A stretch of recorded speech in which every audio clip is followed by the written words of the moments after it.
নমস্কার বন্ধুরা, history lessons by Ayan রায় চ্যানেলের পক্ষ থেকে তোমাদের সকলকে স্বাগত জানাই। অনেক দিন পরে উচ্চ মাধ্যমিক 2025-এর বার্ষিক সাজেশান নিয়ে চলে আসলাম। তোমরা সবাই জানো যে আমাদের চ্যানেলে কিন্তু বছরের শুরু থেকেই সাজেশান দিয়ে দেওয়া হয় এবং এই সাজেশান অনুসারেই তোমাদের পড়া চালু করে দেবে এই আশাই রাখবো। প্রত্যেক ছাত্রছাত্রীদেরকে অনুরোধ জানানো হচ্ছে যে বছরের শুরু থেকেই তোমরা তোমাদের প্রস্তুতি জোর কদমে শুরু করে দাও, কারণ এই বছরটাই হচ্ছে তোমাদের লাস্ট। এরপরে কিন্তু নতুন সিলেবাসে নতুন বছরে পরীক্ষা হবে, সুতরাং নাম্বার যদি কম পাও তাহলে কিন্তু তোমাদেরই লস। তাই তোমাদের প্রস্তুতি কিন্তু তোমরা আরও ভালো করো যাতে তোমাদের নাম্বারটা আরও বাড়িয়ে তোলা যায়। 2025 উচ্চ মাধ্যমিক পরীক্ষার্থীদের আগাম শুভেচ্ছা জানিয়ে আমাদের সাজেশনের প্রথম ভিডিও নিয়ে চলে এসেছি। ইতিহাসের আজকের আলোচনা করব, পরবর্তী অন্যান্য ভিডিওতে আমরা বিভিন্ন বিষয় নিয়ে পরপর আসব। উচ্চ মাধ্যমিক 2025-এ পুরনো সিলেবাসের লাস্ট পরীক্ষা হবে, সেই অনুসারে আজকের এই সাজেশান দিচ্ছি এবং এই সাজেশান অনুসারেই কিন্তু তোমরা তোমাদের প্রস্তুতি নেবে। দেখো, প্রথমেই বলি যে তোমাদের ইতিহাসের মোট 8টা চ্যাপ্টার আছে। আমরা আগে একটা ভিডিওতে তোমাদের ইতিহাসের নাম্বার ডিভিশন নিয়ে আলোচনা করেছি, সেই ভিডিওটা দেখে নাও, পারলে না হলে ডেসক্রিপশানে এর লিঙ্ক দিয়ে দেবো, সেখান থেকে তোমরা সেটা চেক করে নিতে পারো। ইতিহাসের মোট 8টা চ্যাপ্টার আছে, তোমাদের ইতিহাস বইটা খুললেই তোমরা দেখতে পাবে এবং সেখানে নাম্বার ডিভিশনও স্পষ্টভাবে দেওয়া আছে। তবু আমরা আলোচনা করে দিয়েছিলাম, আবারও এই ভিডিওর সাপেক্ষে আরেকবার বলে দিচ্ছি। এই 8টা যে চ্যাপ্টার আছে, 8টা চ্যাপ্টারকে দুটি খণ্ডে ভাগ করা হয়েছে, প্রথম খণ্ড দ্বিতীয় খণ্ড। প্রথম খণ্ডে প্রথম 4টি চ্যাপ্টার থাকবে, পরের খণ্ডে অর্থাৎ দ্বিতীয় খণ্ডে পরের 4টি চ্যাপ্টার থাকবে। প্রথম 4টে চ্যাপ্টারের মধ্যে থেকে মোট 5টা বড় কোশ্চেন দেবে এবং তারপরের 4টে চ্যাপ্টার থেকে আরও 5টা, মোট 10টা বড় কোশ্চেন থাকবে তোমাদের পরীক্ষায়।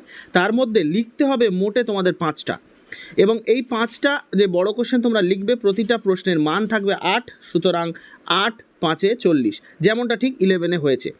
এই রকমভাবেই তোমাদের কিন্তু পরীক্ষার প্রস্তুতি নিতে হবে এবং এই সিলেবাস এবং তার নাম্বার ডিভিশন সম্পর্কে বিস্তারিত ভিডিও একটা দেওয়া আছে আমাদের চ্যানেলে, যদি দেখতে চাও অবশ্যই ডেসক্রিপশনে তার লিঙ্ক আছে, সেখান থেকে তোমরা চেক করে নিতে পারো। আজকে আমরা সরাসরি সাজেশনের ভিডিওতে চলে আসি। আমরা মোট 10টা প্রশ্নের পরিপ্রেক্ষিতে এখানে দুটো পার্ট থেকে আলাদা আলাদা করে প্রশ্ন দিয়েছি। চ্যাপ্টার ওয়াইজ কিন্তু আমরা কোনো প্রশ্ন আলোচনা করব না এখন, কারণ আমরা সবে এটা সাজেশন দিচ্ছি।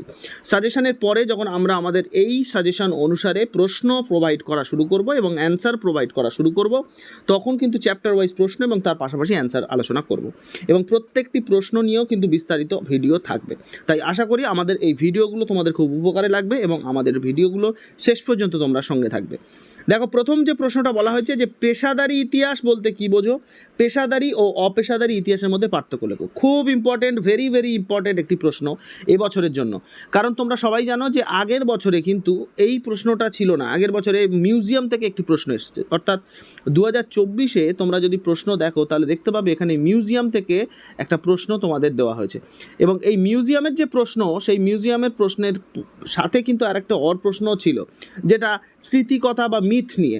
তবে এবারে 2025-এর ছাত্রছাত্রীদের জন্য সবথেকে ইম্পর্টেন্ট প্রশ্ন হচ্ছে পেশাদারি ইতিহাস বলতে কী বোঝো এবং পেশাদারি ও অপেশাদারি ইতিহাসের মধ্যে পার্থক্য। এটা হচ্ছে সবথেকে ইম্পর্টেন্ট প্রশ্ন। ডবল স্টার দিয়ে রাখো, তোমরা এখন থেকেই প্রস্তুতি নেওয়া শুরু করে দাও। দ্বিতীয় প্রশ্ন যেটা আলোচনা করব সেটা হচ্ছে অতীত স্মরণ করার ক্ষেত্রে কিংবদন্তি বা মিথ এবং স্মৃতিকতার গুরুত্ব আলোচনা করো। আলাদা আলাদা এসেছিল, তাই এবারে দুটো একসঙ্গে আসতে পারে 4+4 হিসাবে, 4+4 হিসাবে। তাই অবশ্যই খুব ভালো করে তোমরা প্রিপারেশান নেবে এই প্রশ্নটা। এর পরের প্রশ্নটা আমরা আলোচনা করব সাম্রাজ্যবাদ বলতে কী বোঝো, হবসন লেনিন তত্ত্ব।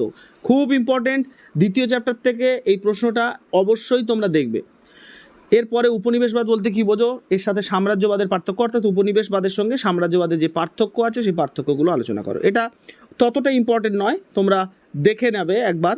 তবে সাম্রাজ্যবাদ সম্পর্কে হবসন লেনিন তত্ত্ব, এটা কিন্তু ভেরি ভেরি ইম্পর্টেন্ট।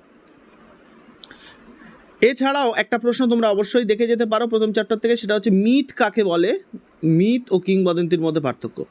এই প্রশ্নটা অতটা ইম্পর্টেন্ট নয়, আমরা এটা লেস ইম্পর্টেন্ট প্রশ্নের মধ্যে রাখছি। তবে তোমরা পারলে একবার এটা দেখে যেতে পারো, তোমাদের প্রিপারেশান কমপ্লিট হয়ে গেলে তোমরা এটা একবার প্র্যাকটিস করে যাবে। এরপরে যে প্রশ্নটা রাখছি সেটা হচ্ছে নানকিং ও তিয়ানসিনের সন্ধিগুলি আলোচনা করো। নানকিং ও তিয়ানসিনের সন্ধি, এখানে কিন্তু বারবার মাথায় রাখতে হবে 4+4, এইভাবেই কিন্তু প্রশ্নের ডিভিশন থাকে। যদি তুমি শুধু তিয়ানসিনের সন্ধি পড়ে যাও এবং নানকিন তিয়েনজিনের সন্ধি হিসাবে লেখো, তাহলে কিন্তু 4-এর ওপরে ভিত্তি করে তোমার নাম্বার হবে, তোমার কিন্তু 8-এর ওপর ভিত্তি করে নাম্বার হবে না, তাই দুটো আলাদা আলাদা করে পড়ে যেতে হবে। এরপরে পলাশি ও বক্সারের যুদ্ধের তুলনামূলক আলোচনা, এক্ষেত্রেও তো কিন্তু তাই, পলাশি এবং বক্সার দুটো 4+4 এইভাবেই কিন্তু নাম্বারটা ডিভাইড করা থাকে। তোমরা যখন প্রস্তুতি নেবে তাহলে কিন্তু তোমরা একেবারে মূল বিষয়টা সম্পর্কে বিস্তারিত জেনে যাবে, যাতে তোমরা দুটো একসঙ্গে লিখতে পারো। এরপরের প্রশ্নটা হচ্ছে চিরস্থায়ী বন্দোবস্তের শর্ত। প্রত্যেকটা যে জমি বন্দোবস্ত বা কৃষি বন্দোবস্ত ব্রিটিশ ঔপনিবেশিক আমলে ভারতবর্ষে যে সমস্ত কৃষি বন্দোবস্তগুলো হয়েছে, 1 শালা বন্দোবস্ত, 10 শালা বন্দোবস্ত, এই সমস্ত বন্দোবস্তগুলি আলাদা আলাদাভাবে তোমাদের পরীক্ষায় কিন্তু অনেক সময় এসেছে। এর পাশাপাশি যেমন রায়তওয়ারি, মহলওয়ারি এগুলোও এসেছে। এবারে কিন্তু আমি শুধু চিরস্থায়ী বন্দোবস্ত রেখেছি, ভারতবর্ষে ভূমি রাজস্ব ব্যবস্থা বা ভূমি বন্দোবস্ত ব্যবস্থা সম্পর্কে দিইনি, শুধু চিরস্থায়ী বন্দোবস্তটা পড়বে। ওগুলো আলাদা করে পড়ার দরকার নেই, বড় প্রশ্ন হিসাবে, ছোট প্রশ্ন হিসাবে তোমরা পড়তে পারো। ভারতে রেলপথ স্থাপনের উদ্দেশ্য ও প্রভাব অর্থাৎ ফলাফল, এখানেও কিন্তু 4+4 প্রশ্ন খুব ভালো করে পড়তে হবে। গতবারে আমি অনেক ছাত্রছাত্রীদের দেখেছি তারা প্রশ্ন ভালো করে পড়েনি, অ্যান্সার দিয়ে চলে এসেছে, ফলে তারা তাদের মনোমতো অ্যান্সার লিখে আসতে পারেনি এবং নাম্বারও পায়নি। তাই ভালো করে যখন প্রশ্ন পড়বে তখনই কিন্তু তার মধ্যে উত্তর দেওয়া থাকে। দেখো, ভারতে রেল ব্যবস্থা স্থাপনের উদ্দেশ্য মানে কেন রেলপথ স্থাপিত হয়েছিল, এর ফলে কি হয়েছিল, দুটো কিন্তু আলাদা আলাদা, 4+4 এই হিসাবেই কিন্তু তোমাদের আসবে পরীক্ষায়। সুতরাং তোমরা যখন লিখবে তখন কিন্তু দুটো আলাদা আলাদা করে পার্ট মার্ক করে লিখবে, যাতে তোমাদের বুঝতে সুবিধা হয়। অ্যান্সার তিনি দেখছেন, তিনি খাতা দেখছেন, তার দেখতে সুবিধা হয়, একসঙ্গে লিখবে না। সুতরাং এটা গেল একটা ভালো ইম্পর্টেন্ট প্রশ্ন। এরপরে রাখছি আমরা ভারতে অবশিল্পায়নের কারণ ও ফলাফল, এটাও কিন্তু 4+4 এই হিসাবেই আসবে। অবশিল্পায়ন কেন হয়েছিল এবং তার ফলে কি হয়েছিল, দুটো কিন্তু আলাদা। গুরুত্ব, একটা জিনিস তোমাদের বলে দিই, ইতিহাসের স্টুডেন্ট হিসাবে অবশ্যই মাথায় রাখবে, গুরুত্ব, প্রভাব এবং ফলাফল এই তিনটে কিন্তু প্রায় কাছাকাছি।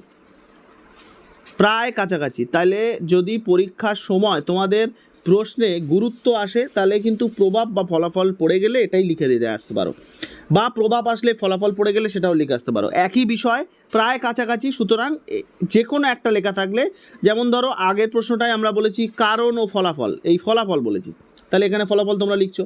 তার আগের প্রশ্নটা প্রভাব বলেছি, এটাও কিন্তু ফলাফলই জানতে চেয়েছে। সুতরাং ঘাবড়াবার কোনো প্রয়োজন নেই, তোমরা একটু প্রশ্নটা ভালো করে পড়বে, বুঝবে, তারপরে অ্যান্সার লিখবে।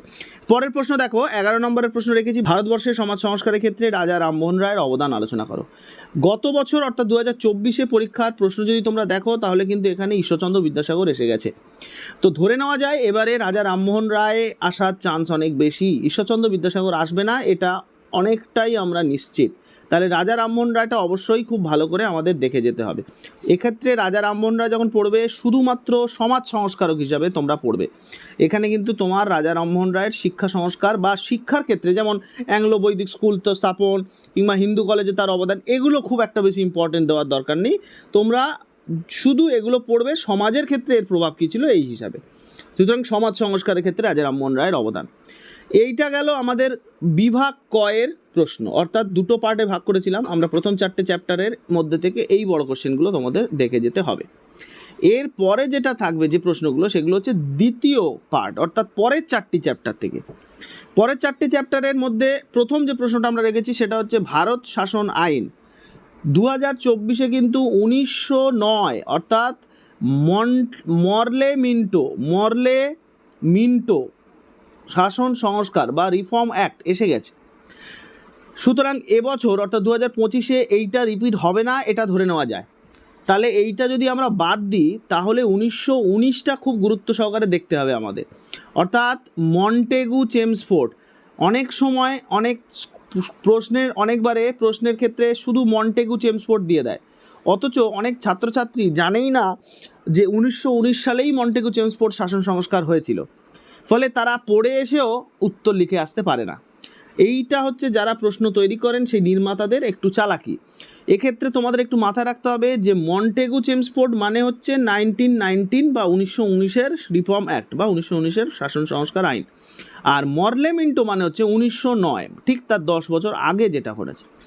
দুটোর নাম কিন্তু আলাদা এবং দুটো কিন্তু আলাদা, দুটো এক নয়। আর 1919 মানেই কিন্তু মন্টেগু চেমসফোর্ড, অর্থাৎ পরীক্ষার প্রশ্নে আমি এখানে সাজেশানে দিয়েছি 1919-এর ভারত শাসন আইন। পরীক্ষার প্রশ্নে যদি মন্টেগু চেমসফোর্ড দেয়, অনেকে কিন্তু তেড়ে আসতে পারে যে স্যার আপনার প্রশ্ন মেলেনি।